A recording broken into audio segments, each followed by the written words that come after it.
თავისუფალი დემოკრატები ჯემალ ფუტკარაძესთან ერთად ფრაქციას ქმნიან. საკანონმდებლო ორგანოში ახალ ფრაქციას დემოკრატიული აჭარა ერქმება. ინფორმაცია უმაღლესი საბჭოს დეპუტატმა სულხან ღლონტმა მოგვაწოდა. ის განმარტავს, რომ ჯემალ ფუტკარაძე პარტია თავისუფალ დემოკრატებში არ წევრიანდება და უმაღლეს საბჭოში ამ ფრაქციას მხოლოდ ტექნიკური ხასიათი ექნება. დეპუტატის განმარტებით აღნიშნული ნაბიჯი ოპოზიციური ფლანგის გაძლიერებას და კომისიებში ოპოზიციონერი დეპუტატების წარმომადგენლობის გაზრდას ემსახურება.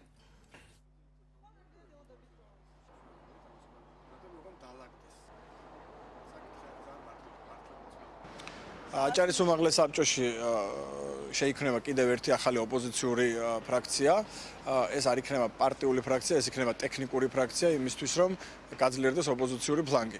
ოპოზიციური ფლანგის გაძლიერება არის აუცილებელი იმისთვის, რომ მეტი კონტროლი განხორციელდეს მთავრობაზე, იმისთვის, რომ უფრო ეფექტური გახდეს მუშაობა და რეალობა, ის რეალობა, რაც არის დღეს აჭარის უმაღლეს საბჭოში, აისახოს უკვე პოლიტიკური პლატფორმის დონეს. ამისთვის იქნება ეს ფრაქცია და შესაბამისად ხვალ გაკეთდება ამასთან დაკავშირებით განცხადებები. ვინ იქნება მისამე?